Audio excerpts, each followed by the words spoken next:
Disruptive Technologies for Accessibility 2021. Before I begin, maybe I'll do an audio description of how I look. I'm 27 years old. I come from India.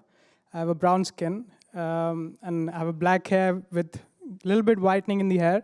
I'm wearing a white shirt with the jeans and really nice shoes.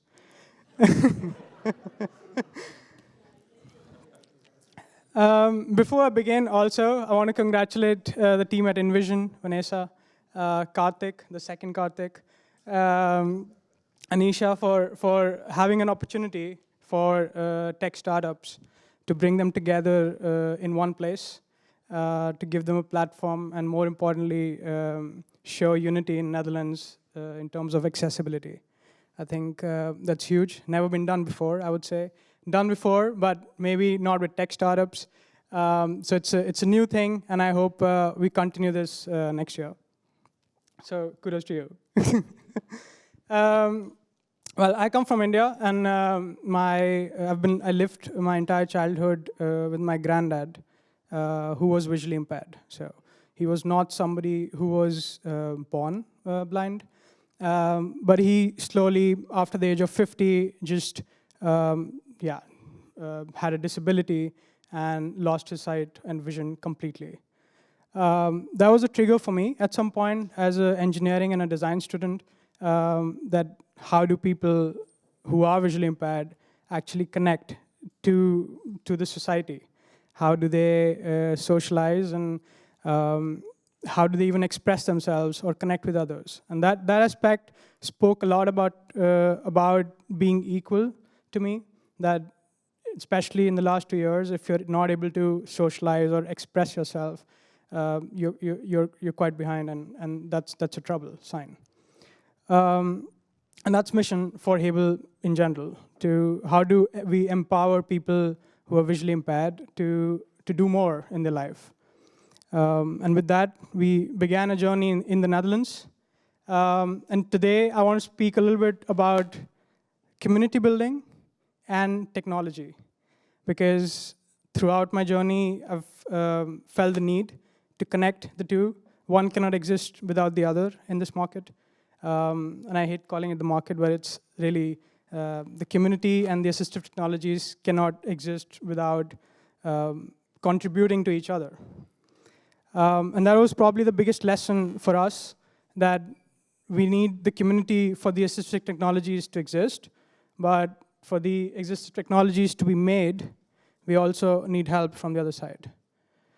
And that's what we also want to talk about after this, when we meet, that if you have great ideas around how do we bring people together, how do we collaborate together on the product side, how do we collaborate together in not only access to those technologies, but through the channels and mediums that could provide them.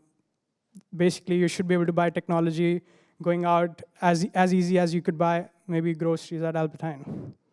It should be more accessible than what it is right now. We at Hable, a little bit about what we do. We are trying to solve problems around texting and text editing, or being able to use technology.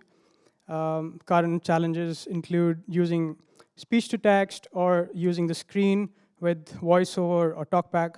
And these challenges, yes, these technologies were built, and they can be learned quite quickly, but we learned that there is a large part of the community that cannot. And like my granddad, who was not maybe born blind, it took him quite some time. It took him quite some time to just understand how technology works. And that's the gap right now, which is 10 years, in my opinion. 10 years where somebody can use the technology at the same level that they used to as sighted people after they become visually impaired. And that's the motivation, to reduce that gap and to make it easy for somebody to get back to using technology or those voiceovers as fast as possible. So we focus on making such tools, and one of those tools is a keyboard. It's a Braille keyboard which fits into your pocket. So it could fit into a pocket of a